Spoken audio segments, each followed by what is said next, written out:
So we have this really interesting kind of obsession in American politics, and I suspect that it's not just American politics. I expect it's fundamentally human. It's probably other countries too. We have this obsession with the president, and I say obsession. It's certainly not an obsession for everybody, um, but it's I find that if I'm most political races have very little.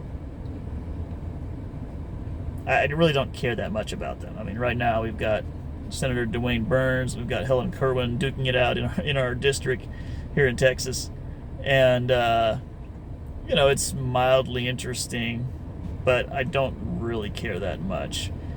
And so, but the presidential race, I've consumed quite a bit of information about how Biden versus Trump, how the polling is looking and all that jazz. So, the funny thing is maybe that potentially this Kerwin Burns race here locally might have more real implications for my financial well-being or my day-to-day life than what the presidential one does. But still, the presidential one is the one that's interesting, right?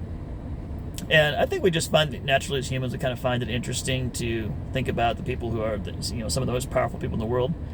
Now, that being said, how much power does the president really have? It's kind of interesting how much we kind of assign, how much sort of credit or blame we give to presidents, even though they really have pretty limited influence. So, they can kind of set the tone for, they do, I guess, international policies in an area where they have quite a bit of leeway. And, they can do their special kind of orders, resolutions, I forget what you call them. So they can kind of just enact some stuff into kind of law a little bit, I guess.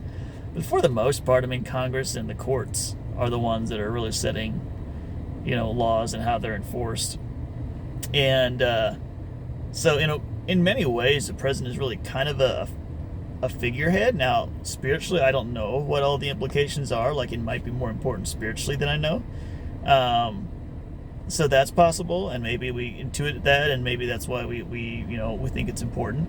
But I do think it kind of comes down to the fact that a president is sort of the biggest celebrity in politics, if you will, right? Like, no one, I mean, pretty much nobody has more name recognition in the U.S. and maybe even across the world than whoever the president of America is. Now, that may not be quite true. I mean, there's some like sports stars and some movie stars that have become genuine household names for sure. So I don't know if they're more well known or more popular necessarily. Maybe not popularity. That's a whole different topic. But in terms of how famous they are, right? There's no doubt that being the president of America is one way to become very famous. So it's interesting, how kind of obsessed we are, how interesting we find the office of the president. When you think about, in some ways, how limited they really are in making a change. And, you think about the economics, how well the country's doing economically seems to really play a factor in whether we're willing to re-elect a president or whether we kick him out after 4 years. And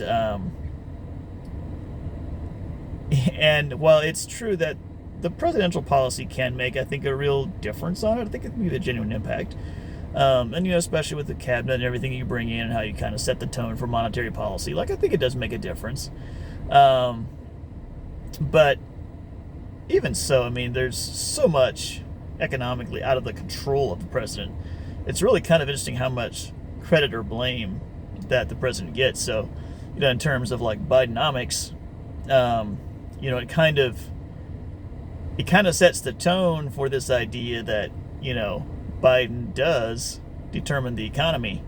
And like I say, I think there's some influence there, but probably what the Fed does and the global forces, the oil supply, oil prices, things like that probably,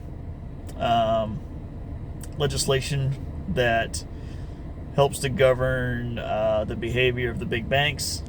Those types of things are probably the things that are really creating more of the economic results in our country, than specifically how the president is handling things. And even when it comes to the deficit, I mean, how much of that is really in the president's control, I'm not sure, but I don't think that much. I think Congress does determine most of the spending. And so, yeah, it's just interesting how important we sort of naturally feel the president is, and kind of to compare that to how important he actually, or how influential he may actually be. So, anyway, there are my thoughts on this phenomena of the obsession with the American president.